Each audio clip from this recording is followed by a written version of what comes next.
se eu tenho algum propósito ainda, então me mostra. Se eu não tenho, então me mata. Falou que era ateu. E agora? O que aconteceu? Eu vi uma postagem de um amigo meu, Mike Barbosa, inclusive se estiver nos vendo, um abraço, saudades, mora lá no Rio de Janeiro.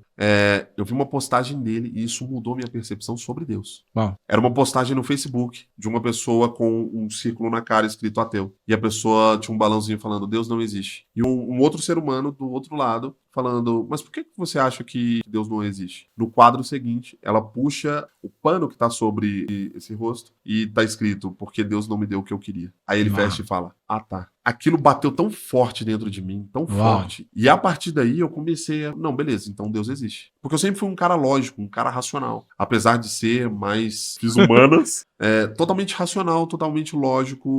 Se Deus existe, se ele é bom, não pode ter criança sofrendo. E aí, de repente, eu entendo que Deus existe. E isso começou a me levar para mais próximo do meu chamado. Que eu falei, poxa, se Deus existe, então talvez exista um propósito para mim. Sim. Porque nesse ambiente que eu tava transicionando, sou ateu, falando com Deus, que é ilógico, porque como é que eu posso falar sobre um Deus que não existe conversando com ele? Então eu disse para Deus, se eu tenho algum propósito ainda, então me mostra, me ajuda a vencer. Se eu não tenho, então me mata. Porque eu não quero viver sem saber se eu tenho um propósito de fato ou não, porque desde a minha infância sempre queimou no meu coração que existia algo muito maior do que eu para que eu realizasse. Uau. Alguma coisa, eu sentia lá no fundo que alguma coisa ia acontecer comigo, alguma coisa ia acontecer com o que eu tinha para fazer, com o que Deus tinha confiado, com aquilo que Deus tinha trazido para minha mente, que ia impactar não só um tempo, mas uma geração.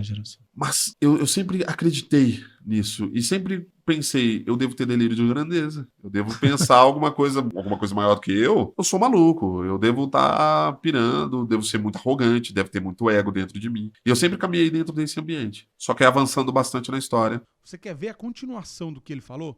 Assista completo lá no nosso YouTube.